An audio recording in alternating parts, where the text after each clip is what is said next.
교회에서 뭐 청년의 시절을 겪거나 또 집사로 봉사할 때에 목사님이 그 교회 목사님이 참 바쁘셨어요. 이번에 이제 부흥사셨고 지금의 부흥사와는 조금 다르지만 부흥회를 많이 다니셨어요. 그래서 1년에 굉장히 많이 자리를 비우셨는데 부흥회를 다니신 거니까 말씀을 전하러 다니신 거니까 근데 그분이 늘 제 기억으로는 하나님을 찾으려고 참 많이 노력을 하셨고 본인이 말씀을 이렇게 많이 전하러 다니시면서도 하나님의 은혜를 늘 이렇게 사모하는 말씀을 많이 하셨던 것 같아요. 그때는 보봉산 기도원에 목사님이 많이 주로 가신다라고 말씀을 하셨던 기억이 납니다. 저희도 이제 몇 명이 같이 모여서 강화도에 있는 기도원으로 가서 거기서 이제 모여서 이야기도 하고 같이 기도도 하면서 저희들뿐만 아니라 목사님이시겠죠. 목사님들 머리가 희끗희끗한 목사님들이 이렇게 올라오셨는데 그 모습을 보면서 어디서 오셨는지는 모르겠지만 이분들 나름대로 하나님의 은혜를 구하고 하나님에게서 답을 찾겠다라고 하는 그 모습들이 우리도 그렇지만 우리가 바라보는 그 목사님을 바라보면서 그래 목사님 참 현명한 생각을 하셨구나라는 생각을 가져보았어요. 시편의 말씀들은 과거의 말씀이에요. 특별히 이제 미래적이라기보다는 과거를 통해서 현재를 바라보는 그런 관점에서 기록을 합니다. 뭘 이렇게 과거에 대해서 이미 지나간 일인데 뭘 이렇게 과거에 대해서 집착을 하고 과거에 대해서 어찌 보면 매여 있는 삶을 살까라고 잘 모르시는 분들은 그렇게 생각하실 수 있을 것 같아요. 하지만 하나님은 과거와 현재와 미래가 동일하신 하나님이에요. 그러니까 우리가 이스라엘의 과거라고 하는 이스라엘 역사의 과거죠. 이스라엘 역사의 과거가 그들만의 과거가 아니라는 거예요. 우리의 과거일 수도 있고 또 우리의 현재일 수도 있다라고 하는 것을 전제로 바라보면 이들의 고백이나 또는 이들의 신앙이 우리가 본받아야 할 또는 우리가 기억해야 할 신앙의 모범이 될 수 있다는 점에서 굉장히 많은 우리가 도전도 받고 또 은혜와 참고를 해야 된다는 생각을 가져봅니다. 85편 역시 고라 자손이라고 설명을 해요. 이 배경은 이스라엘 백성들이 최소한 포로로 끌려갔던 그래서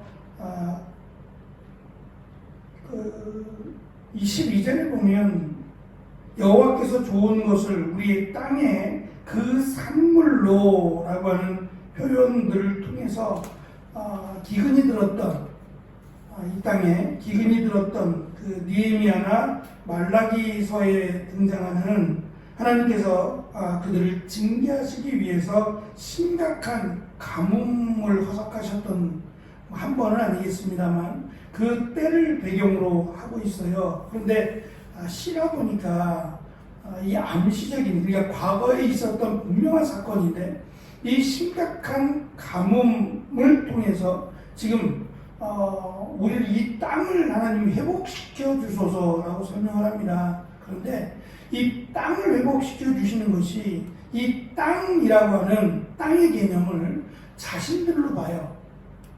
땅에 거하는 자신들 그리고 의는 하나님의 의니까 이 땅에 있는 자신들을 향해서 하나님이 마치 비를 내려서 이 땅의 기가를 이 땅을 회복시켜 주시는 것처럼 하나님의 의를 하늘로부터 부어 주셔서 이 땅에 있는 우리를 회복시켜 주시기를 단순히 가뭄의 문제가 아니라 우리의 갈급한 또는 우리의 어리석음을 하나님이 불쌍히 여겨 주시기를 간구하는 내용입니다.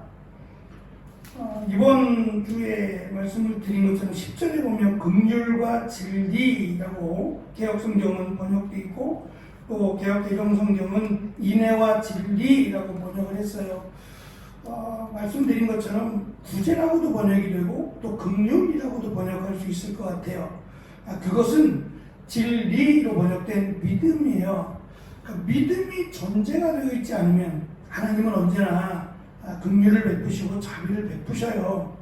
그렇지만 하나님이 원하시는 것은 우리가 믿음의 자리에 서는 겁니다. 저는 거기가 그것이 지금 이 땅을 회복시켜달라고 간구하는 그 회복의 시작점이라고 생각해요. 믿는 사람들의 시작점, 회복의 시작점은 믿음의 자리여야 돼요. 물론 하나님께서 믿음이 부족해도 이스라엘 백성들을 다시 예루살렘으로 돌아가게 하신 은혜가 있어요. 그러나 그 은혜는 받아들이는 자가 은혜로 고백하지 않으면 그 은혜는 역시 다시 사라지는 은혜일 수밖에 없어요. 그래서 시인은 이 시를 통해서 하나님께서 우리에게 허락하신 은혜, 반복되어 우리에게 허락하신 이런 은혜들 뿐만 아니라 지금 당하고 있는 심각한 가뭄을 통해서 우리가 왜 이토록 하나님의 징계를 받아야만 했는지를 지금 분명히 알고 있고 고백을 합니다. 그리고 가장 중요한 다시 믿음의 자리에서 하나님의 회복을 경험할 수 있기를 고백합니다. 그것이 비록 후회하고 또 뉘우치는 그러한 모습이겠지만 그럼에도 하나님께로 돌아가는 하나님께서 원하시는 귀한 믿음의 자리라고 생각해요. 이번에 이제 기도원에 올라가서 2023년도에는 어떠한 방향으로 어떻게 교회가 목표를 세우고 나아가면 좋을까 기도하면서 다른 분들에게도 물어봤어요. 목사님의 교회는 어떤 표를 생각하고 계십니까? 라고 교회들마다 뭐 비슷하기도 하겠지만 다른 그런 표를 생각하잖아요. 한 목사님은 저희는 2023년 회복을 주제로 삼았습니다. 목사님 올해도 회복이잖아요. 내년도 회복입니다. 그러니까 목사님이 생각할 때 이제 회복이 될 때까지 회복을 하실 건지는 모르겠어요. 제가 왜 그렇게 하는지 알아요. 그 속내를 알죠. 그러니까 작년 올해도 회복이었는데 내년에도 회복이라고 그 생각을 하고 계신다라고 하는 그 함축된 말 속에는 제가 이제 그분의 사역을 아니까 마음이 뭐라고 설명할 수 없는 밀려오는 그런 어떤 감정을 좀 느꼈어요. 간절한 마음이요. 정말 교회가 회복되기를 원하는 간절한 마음. 그것이 1년밖에 안 되니까 2년, 3년이 걸리더라도 자기는 여기에 매진해서 하나님의 은혜를 구하겠노라고 그래서 그것을 위해서 기도하러 왔다고 얘기하시더라고요. 뜬구름 잡기식 저도 이제 기도하면서 이 표라든지 목표라고 하는 것이 뜬구름 잡기식의 그런 표와 목표가 아니었으면 좋겠다. 정말 우리 교회가 우리가 가야 할 분명한 시작점이었으면 좋겠고 또 목표점이었으면 좋겠다라고 하는 그 마음으로 기도를 했습니다. 길을 알지 못하면 그 가고 있는 그 여정이 그냥 떠돌이와 같이 다니는 거예요.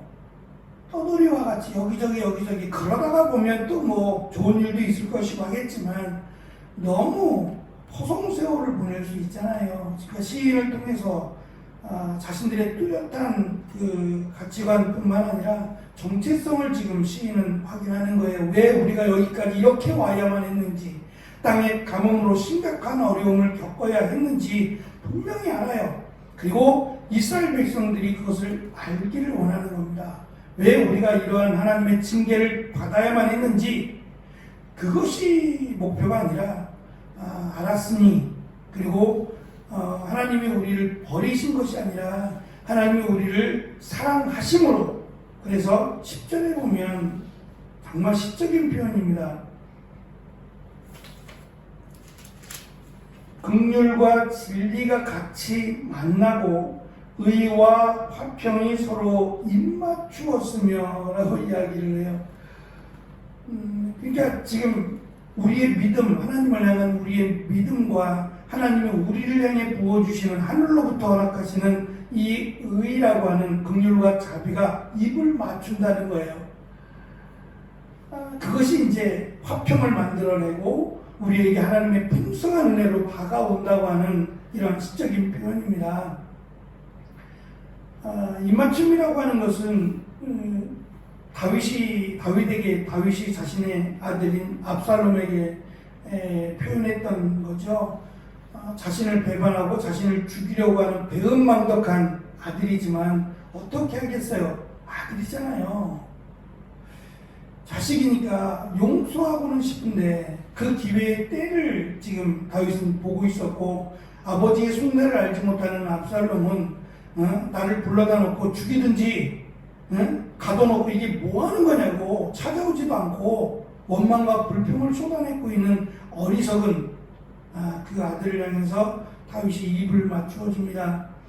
그러니까 이러한 모습이 꼭 하나님과 이스라엘 백성들의 모습이라고 지금 시인은 보는 거예요. 하나님이 입을 맞춰 주셨으니, 우리에게 용서의 입맞춤을 해주셨으니 우리가 이만큼이라도 지금 다시 예루살렘으로 돌아오는 기회도, 또 하나님이 이 땅을 살아갈 수 있는 은혜도 주신 것이 아니냐. 그렇다면 이제부터라도 의의 길을, 우리는 믿음의 길을 걸어가야 한다라고 하는 13절에 보시면, 의가 주의 앞에서 앞서 행하며 주의 종족으로 길을 삼아서 그 길을 가야 하지 않겠느냐고 이야기를 하고 있습니다. 답은 우리의 믿음의 시작점뿐만 아니라 목표점 역시도 하나님의 은혜 앞에서, 또 하나님 앞에서 저는 시작을 해야 한다라고 생각합니다. 저만의 생각이 아닐 겁니다. 다 마찬가지로 어느 곳에 있든지 간에 내가 하나님의 은혜 앞에서 시작하는 것이 가장 현명하고 지혜로운 길을 가는 것이다 라는 생각을 가져봅니다. 하나님께서 이스라엘 백성들을 통해서 또 우리를 향하신 하나님의 은혜와 또 하나님의 긍휼하심을 보여주신 것처럼, 하나님께 나아가는 자에게 하나님은 분명히 이스라엘 백성들에게 보이셨던 그 풍성한 은혜와 또 긍휼하심을 우리에게도 허락해 주셔서 땅이 회복되는, 이 의인화된 땅이 회복되는 것처럼 우리 역시도 회복의 은혜, 그리고 하나님의 사랑을 고백할 수 있는 귀한 시간, 그리고 삶이 되어지기를 간절히 축원합니다. 기도하겠습니다.